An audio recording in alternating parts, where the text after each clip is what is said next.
Here's how to do a hydro fluid change on a 636M.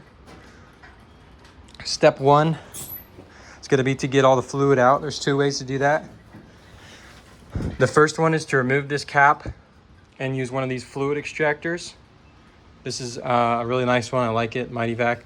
With the fluid extractor, it's a little bit tricky to set up. You push this in there, and then there's a second one, the second hose that sticks on there.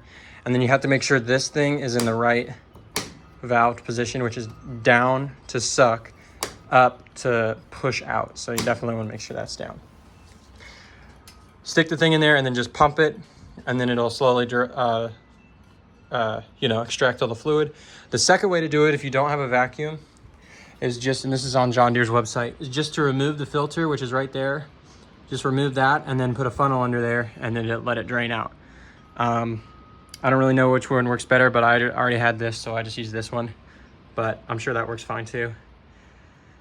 So after you have all your fluid drained and your filter off, you're gonna wanna install the new filter. Obviously, pre-wet the O-ring with oil. And screw it on hand tight, just nice and tight with your hand. Or you could use a wrench, but that's a little overdoing it a bit. After you get the filter on, then what you're gonna do is need to refill this thing. Now, it's really important that you're super clean with all of this, because if you get any dirt in here, it's just recirculating and circulating, and it's eventually gonna definitely wear these out faster. So you need to be really clean, but you're gonna need a funnel for this. So you need a really clean funnel. So I cleaned off my funnel, made sure it was really clean. It's dirty now, don't use that. But earlier it was clean, and then I was like, ah, crap, how do I get this thing in here? So maybe if you remove this, you'd be able to get this thing in there. But instead, what I did was I just cut a water bottle I had in the truck, and I was able to push this and hold it like that.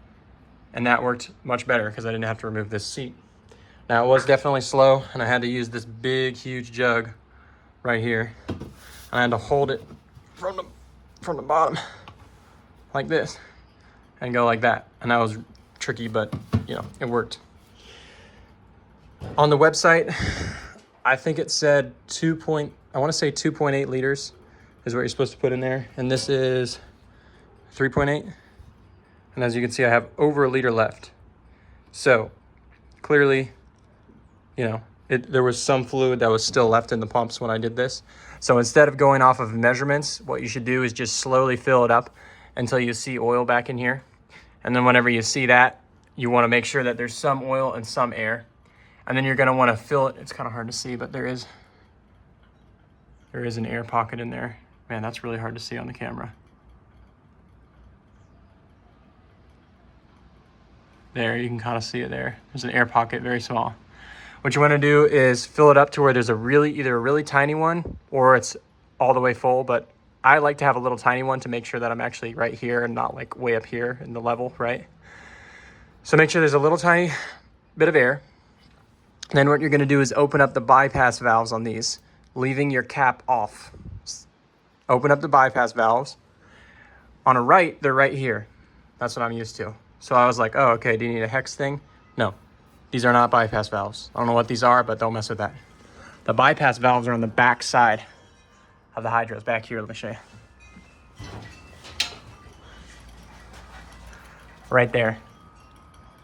See that? That's the bypass valve, and they're on both. The other one is, I can't show you with the camera, but it's pretty difficult they're kind of hard to reach. So what I did was I took a wood screw, stuck it in there, and that gave me enough leverage. Once you break it, you can just twist it with your hand. You don't need like a wrench or anything. You can just twist this thing with your hand once you break it free. Open it halfway.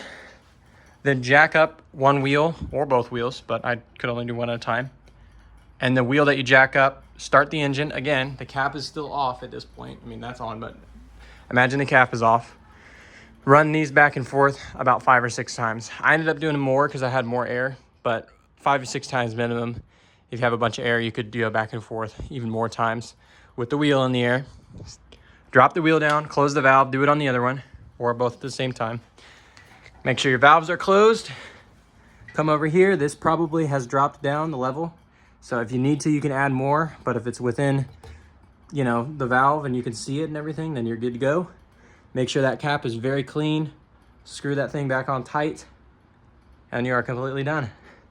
And that is a hydro change right there. It's like 63 bucks for the oil and filter. You know, write the date on the filter if you want. I have a different system for tracking logs and stuff.